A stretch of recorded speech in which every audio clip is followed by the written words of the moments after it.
Yo, what is going on, guys? It is your boy Lamsey back again, finally with a new video. It's been almost a year or over a year since I have uploaded on this channel. I'm super excited to be back. I've got a lot of things planned for the channel going forward, so I'm super excited to share with you guys some of the stuff that I got planned. Also, guys, if you are a returning subscriber, and I know there might be very limited returning subscribers to this channel. If you are one, thank you so much for tuning into today's video. I appreciate it. It means the absolute world to me. But guys, if you are new to the channel, please don't forget to hit the subscribe button and like the video if you do enjoy. Today, guys, we're going to be going over my predictions for the 2020/21 NBA season. I'm going to be going over, Eastern Conference standing, Western Conference standings, and all the awards going forward. So I know this video could cause a lot of hate. So before you think about throwing me some shade, let me know in the comment section below what you guys are thinking. I know there's going to be some outrageous stuff on both parts, so it's just the way that it is. That's sport, and that's the joy of it. But no, let's just jump into it, because I know this video can go on for a long time and I do not want that to happen. So let's just get straight into it. Alrighty, guys, so I got my trusty iPad down here on my lap. I've pretty much got all the standings and all my results that I picked out yesterday. It took me forever. I had teams that were sitting out of the playoffs, and then I thought, no, they're going to make playoffs. I had to change things around. It's just absolutely chaotic. This year is so tight. But we'll start off with the Eastern Conference, starting bottom to top. So in 15th, I've got the Cleveland Cavaliers. Nothing really major has really happened in Cleveland. They didn't really get a great rookie pick. Colin Sexton, Kevin Love, I know they're two decent players, but unfortunately, I can't see the Cavs really doing too well this year. But I don't really see a dramatic change in the Cavs of this season. So in 14th spot, I've got Chicago Bulls. It was really hard for me to put the Bulls down there, because I know they've got, a few young pieces like Lauri Markkanen and Wendell Carter Jr. You got Zach LaVine in there, but to be honest, Zach LaVine isn't that great to me. I know he's a decent player, but he's just nothing special to me. Sorry if you are a Bulls fan. I know he's good, but he's just not elite to me. I know Wendell Carter Jr. is getting better. So is Lauri Markkanen, but the consistency needs to be there. So if they are consistent, I can see them being higher, but at this point, I don't really see them being consistent for a whole season. Alrighty, guys, so into 13th spot. A lot of people have got this team in there, and it's the Orlando Magic. They're pretty much all evolving around the Vooch, and that's pretty much it. Aaron Gordon is a bit on and off. They probably should have traded him in the offseason for another piece that would work around Vooch. They got Cole Anthony as a rookie, so that could be decent, but his consistency, it's up in the air, because that's why he dropped so low. I'm a massive fan of Cole Anthony. If the Magic can get the best out of Cole, I think they could be a real threat in the next couple of years. But at this point in time, everything evolves around the Vooch, and the Vooch needs help. In 12th spot, guys, I've got the Detroit Pistons. Nothing really draws me towards the Detroit Pistons this season. I know Blake Griffin is back. Hopefully he can stay consistent, and hopefully he can stay healthy, because that is the biggest concern with Blake Griffin, because he's an absolute monster when he's on the court, but things are different when he's not there. I know they got Sekou Doumbouya coming through the ranks, who's looking to be really good. D Rose looks like he's coming into a lot of good form, since his injuries, but to be fair, I just don't think Detroit have what it takes to obviously jump higher than the spot that I've put them in. In 11th spot, I've got the New York Knicks. Now, the New York Knicks, I really want them to do well. They're getting shafted with their draft picks. They did pick up Obi Toppin this year, and he's one to look out for. I think he's going to be great, and his heart lies with the New York Knicks, so that is always a good start. But to be fair, I just don't think the Knicks have enough pieces right now to even make a playoff push. They need an all-star. I think in the future, they're going to be half decent, especially if Obi Toppin turns into a beast, and Julius Randle plays really well as well. So I think that's going to be the main thing. If their two big men can start playing, then hopefully their backcourt can, line it up as well. But that's where I've got the New York Knicks. In 10th spot, I've got the Charlotte Hornets. I know it's a bit of a tricky pick, this one for me, but I feel like this might be happening. Now, I know LaMelo Ball, he's shown glimpses of really good rebounding, passing, and shooting, but he's got to stay consistent with his shooting. I know a big pick like that, he's got to perform. And I know that they've picked up Gordon Hayward now, which I think he's already injured, which is a huge shame, but I'd love to see the Hornets do really well. I know that they don't have a huge depth, but to be fair, I just really like the core that they've got at the moment. Devontae Graham, chuck it in there. He had an outstanding year. Even I thought he could have been most improved last season, but the Hornets do look good going forward, and I really do hope that they do have a playoff push this season. In 9th spot, I've got the Indiana Pacers, just missing out on playoffs this season. It's a bit tricky from here on in.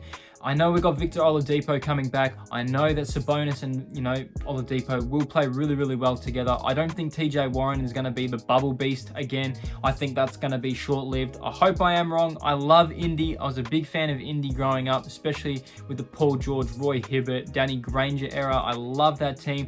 But to be honest, I just don't see Indiana breaking, the finals this season with the teams that I do have above them. So calling out the 8th spot, I've got the Atlanta Hawks. Now, I know a lot of people are going to be like, damn, this guy's got it, Atlanta Hawks quite high.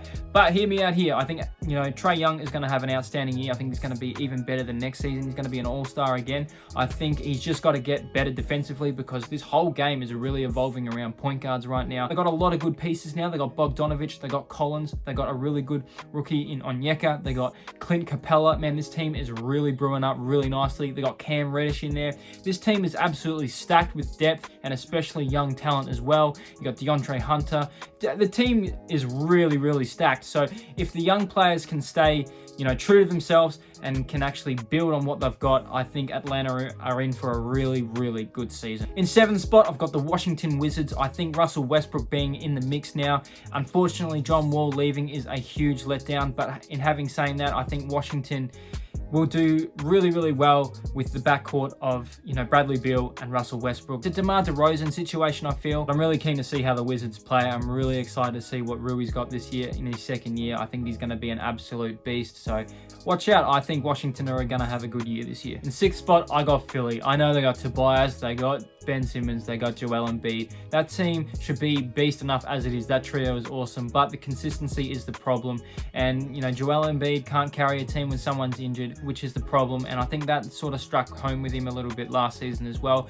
But I think if they can get everything right this year, I think Philly can have a good year, but consistency is the problem. In the 5th seed, I got Toronto. I think it's going to be a situation like last year. People shove them off, but I still think they're going to be half decent. I think OG Anunoby's going to be even better this season. Kyle Lowry knows what he's doing. Fred VanVleet, I think, is going to take the next turn. I just think Toronto as a whole is a great team, and I just really think them sticking together once again is just going to be really good. In 4th spot, I got Boston Celtics, man. Boston are awesome. It's always hard to put Boston where I put them, and I had to put them in 4th. It's really hard. Boston are a great team. Jason Tatum growing 2 inches, over the offseason is pretty crazy. Jaylen Brown's getting better. Marcus Smart's becoming a beast. Got Gordon Hayward off the books now, so I'm thinking that's good. Daniel Tice is getting better. I think the Celtics have got a really good chance, especially when it comes playoffs. Anyone from the top 4 can really, really have a good crack at it. In 3rd spot, I got Miami, man. I feel so bad for Miami. They've been shoved out the door ever since, the Lakers won it. It's like Miami have been forgotten that, they made the finals last year. Everyone's talking about, the time that the Lakers have had in between, this season and last season. So I just don't understand because, Miami were there too. This year, they're playing with a chip on their shoulder. I think, Jimmy Butler is going to be absolutely awesome. I think he's going to have possibly even a career year. Hopefully Tyler Hero does play a lot better this season. Hopefully he continues on his form from last season. I just think Miami are awesome. Bam Adebayo is an absolute beast. So I'm really keen to see, what they pull out this season. In 2nd spot, I got the Milwaukee Bucks. Milwaukee are crazy. Giannis signing on. They've got a lot of depth now. They've got Drew Holiday in there. They are really good. They got Middleton. The team is sick, and obviously, as we know, they are a regular season team. The playoffs is where it's, where they've struggled a little bit. But I think Giannis is going to carry them a lot again. I think he's going to have that extra little bit of help, which is going to be quite exciting. But I just don't think they have what it takes to beat the Brooklyn Nets. I've got the Brooklyn Nets at number 1 this season. Kyrie and KD are going to be absolutely instrumental. Both of them being in the East. KD, obviously, first time being in the East. He's going to go absolutely nuts. I think he's going to be awesome. I know a lot of people have got worries about his form coming into it since he's had a lot of time off. A lot of people are worried about what Kyrie's doing because his antics off the court. Man, leave him alone.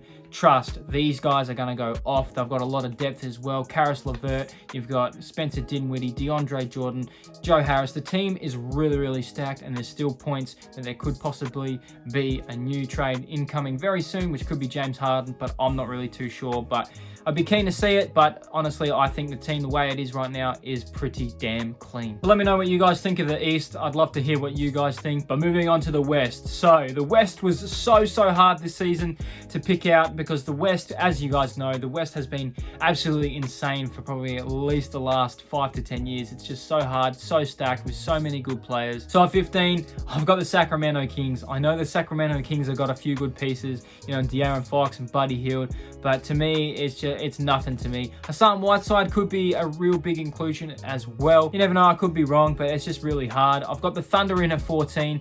The Thunder are a solid team still, but, you know, I think Chris Paul leaving is going to be a huge L. It's tough, and especially with trading away Kelly Oubre as well. I thought the Thunder might have actually done well with Kelly Oubre, but obviously they've shafted him off to the Golden State Warriors, who will be in better hands now anyway. So that's where I've got 15 and 14. It's tough, guys. It's tough. 13th, I've got the T-Wolves, and that's it's really hard for me to put the T-Wolves there because they got D'Lo, they've got Cat, and they've got the number 1 pick in Anthony Edwards. I don't rate Anthony Edwards at all.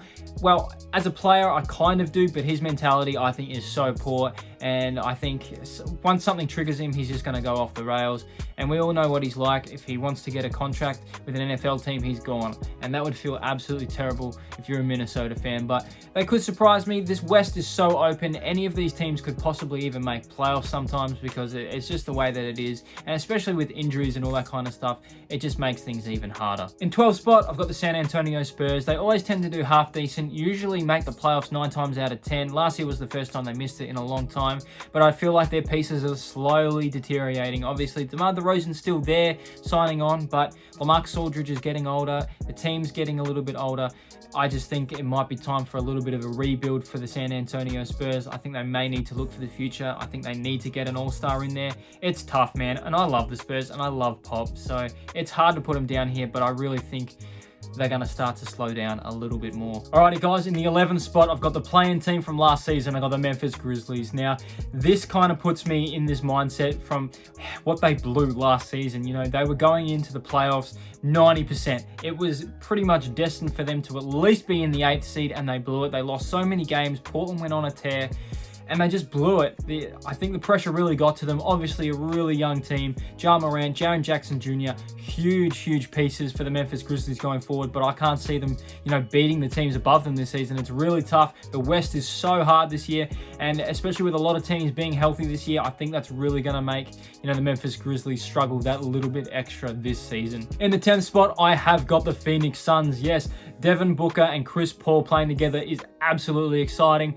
And I know Chris Paul did bring the Thunder all the way through to the playoffs last season, which made everyone's eye open. And honestly, Chris Paul made, the All-Star team, which was crazy. But I think this season, it's just a little bit different. Like I said, so many teams are going to be healthy this year, and I can't see the Phoenix Suns getting in because it's tough, guys. It's really tough because, like, in 9th spot, I've got the Pelicans, and I've even got the Pelicans in 9th, not making the playoffs with Zion, Ingram, Lonzo Ball, Steven Adams. It is tough, guys. It is super tough, and I would think the Pelicans would make the playoffs, but just the teams in the playoffs that I think are there, I just don't think anyone in there already isn't going to come out. So, and I know you guys are probably going to fight over it because I know a lot of people think the Suns and the Pelicans are both going to be in the playoff picture this year, but honestly, I think a lot depends on Zion as well for the Pels, especially how many games he plays. But we'll move on to the 8th seed, guys. So pretty much I've got the Houston Rockets, and they were quite good last season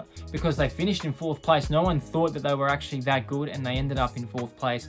And they are a solid team. They've got John Wall and Boogie in there now, guys. If they stay healthy, they are going to go absolutely awesome.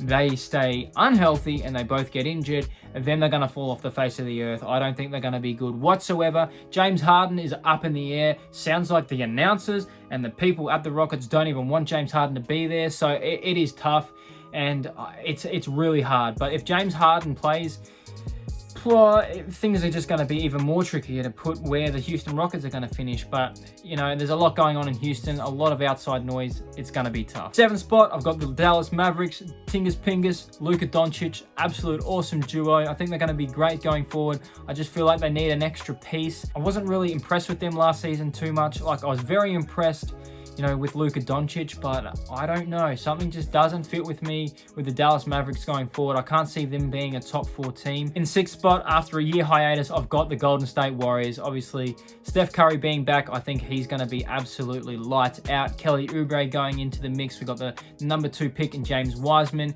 We've also got Draymond Green in there. It's a really good team. You've got young players like Jordan Poole. You've got Eric Pascal. The team is absolutely awesome. Sucks that Clay isn't there, but the team is really good, and you can even throw Wiggins in there, even though he's been talked around a big trade bait. But the team is good, and I think they're going to be in 6th spot. In 5th spot, I got the Portland Trail Blazers. I know a lot of people are throwing shade at the Blazers because they only just made the playoffs last year. People are forgetting the Blazers were pretty much 50% healthy last season. There were so many players that were injured, and especially from the starting lineup, I don't understand. Damian Lillard is in the best form of his career. CJ McCollum, I think that's going to be the missing piece. If CJ McCollum and Damian Lillard play really, really well together, put minimum of 20 points each a game, then I think the Blazers are going to start going. They've brought in a few missing pieces in their defensive game. They've brought in Rocco, and they've brought in Derrick Jones Jr., which is huge. Also, Giles is in there too, which looks awesome in preseason. So it's tough, guys. And then you got Melo coming off the bench. You got Rodney Hood coming back in.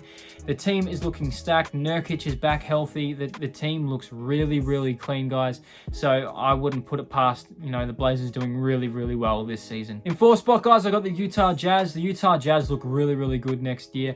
And Donovan Mitchell and Rudy Gobert are just going to be absolutely awesome. Rudy Gobert's just signed a new deal, which has made him the most expensive center of all time. So that's absolutely crazy. But I know Donovan Mitchell is going to be one of the best point guards / shooting guards in the game for the next 10 years. And I think Utah are just going to get even better. They got unlucky last year. Mike Conley, Joe Ingles. The team is really clean, and I can't see them doing any worse than last season. In 3rd, guys, I've got the Denver Nuggets. The Denver Nuggets are bloody awesome. There's no way about it. People put shade on them. I don't know what the go is. And they've been consistent for the last few years. The Joker and Jamal Murray, man, that is just sick. And just alone, those two can make a huge difference. They got Michael Porter Jr., who's starting to play really, really good basketball. You've also got Bobo, who might start playing more minutes and will start to become a threat if he starts to get that consistency. You've also got RJ Hampton, which was a sleeper of a draft pick. Man, the Denver Nuggets are going to be clean this season. They are going to be clean. So in the number 2 spot, I got the LA Clippers. I think it's going to be the same situation as last year. They're going to play really well in the regular season, and they just really need to stay healthy. Paul George and Kawhi both need to start playing more regular. I know their injuries is out of their hands, but that's their biggest problem. And I'm really excited to see what Serge Ibaka brings to the team. I think, getting rid of Montrezl Harrell is a bit of a loss, but hey, Serge Ibaka is a beast. You put him in there with Zoobs. Things are going to be looking hopefully a little bit up for LA, or the Clippers anyway. But to be fair, I don't think anything's getting past the Lakers this year. If anything, they've just gotten better. They've got rid of some of their weaker links, and they've brought in, players like Montrez, which was one snaky move. But they've also brought in Dennis Schroeder, who's a proven point guard and was honestly a very good shout for 6th man of the year last year. So the Lakers are going to improve once again, as long as LeBron can stay fit and AD can stay fit. And it seems like at the moment they're not going to be resting too many games because LeBron's playing preseason. So if that means anything, I think he's ready to go. So that's who I've got in the number 1 spot. Pretty much wraps up the West, guys. Let me know what you guys think. So the next question is, who do I think will make the NBA Finals this year? I think it will be the Brooklyn Nets versus the LA Clippers. Yes, the LA Clippers. I think the Clippers are going to take it that little bit extra this year. I think they've got a lot of demons this year to try and kill off. And to win the NBA Finals this year, it's tough. And if I had to put, pen on paper, I would probably bet on Kawhi Leonard to put the Clippers through. So I think the LA Clippers will come out the champions this season. I could be wrong. The Lakers could smash it out again with LeBron, but who knows? I feel like the Clippers have got a chip on their shoulder. I feel like the Brooklyn Nets will give it a good crack. I think it'll probably go to 6 or 7 game series, but I just feel, I just got a lot of, confidence in Kawhi Leonard in bringing that team forward. As long as Paul George stays fit as well, they need that. If he's not, they're gone. They're seriously gone, and I'd put the Lakers in there. But there is, the NBA Finals and my pick to win the NBA championship this season. I'll move on to the awards just to finish off the video. Starting off with the MVP, I've got Steph Curry. I think Steph Curry is going to have a lights out year. The man is a menace. I thought he was going to win it last year, but he got injured. But I think, Steph Curry, he's going to absolutely turn up. He's going to have the ball in his hands even more now, I think. And I think he's just going to replicate his MVP season from earlier on in his career. Going to Rookie of the Year, I'm staying with the theme of the Golden State Warriors. I think James Wiseman's going to win the Rookie of the Year. I think he's an absolute beast. He can hit the middies. He's good in the paint. He's a dunking machine. He's a rebounding king. He's easily a 20 and 10 kind of player, and I think he's going to be absolutely elite. And learning from Draymond Green, I think is going to be really, really key. Moving on to the Defensive Player of the Year, I think that's going to be Anthony Davis. He got shafted last year, guys. I couldn't believe it. I know Giannis made a good, point for it, but everyone pretty much would have guessed that AD was going to win it, and he didn't. I'd be pretty pissed off if I was AD, but I would make sure that he would win it this year. I'd put money on it that he's going to win it this year as long as he stays healthy, which I'm pretty sure he will. I think AD is going to have an awesome year once again. He's just going to keep on getting better. Moving on to most improved guys, I've got Zion Williamson. Yes, I know it's probably an outrageous pick, but hey, if we're going to compare his stats from last season to this season, I think it's going to be vastly different. I know he only played a handful of games last season hopefully compared to this season. Hopefully Zion can play at least 70 plus games this year. I think he's going to be an absolute menace. He stays on the court, man. He stays healthy. This boy is going to wreak havoc. I think he's easily going to be like a 25. Well, there could be even a 10-5. Like, this guy is going to go absolutely nuts. So I'm really excited to see Zion. If Zion doesn't stay healthy, I think Jaylen Brown's going to be a good shout for most improved. And the last award, Sixth Man of the Year, always tricky because, someone coming off the bench consistently and, not going into the starting lineup and all that kind of jazz. Someone who's happy to stay on the bench or come off the bench. And there's one player who's accepted his role as a bench and a role player. It is Carmelo Anthony. I think Melo is going to be Sixth Man of the Year this year. I think he's going to go absolutely awesome. He played awesome in Portland, almost having a year out, and Portland gave him a shout, and he did really, really well when Portland needed him, and he was playing at a power forward position, so more than likely he'll come in at small forward, probably can move to power forward sometimes, but I think Melo's going to be awesome. He's accepted his role in Portland. He's excited for it, and I think he's going to at least average 20 minutes a game, and I think that's going to be enough for him to get enough points and rebounds and assists on the board to make him the Sixth Man of the Year. But there we have it, guys. Those are all my predictions for the 2020-2021 NBA season. Let me know what you guys think. I've enjoyed, giving you guys my thoughts. I know some of them are probably going to be a little bit outrageous, but hey, that's sport and I love it. And, it brings people together and it brings, a really good conversation. But guys, if you have enjoyed today's video, please do not forget to subscribe. I've got a lot of things coming for the future. I'm super excited. Also, like the video if you have enjoyed, guys. Follow me on Instagram at Lampzay, Lampzay. But yeah, thanks again for tuning in, and I shall see you, legends, on the next video. Peace out.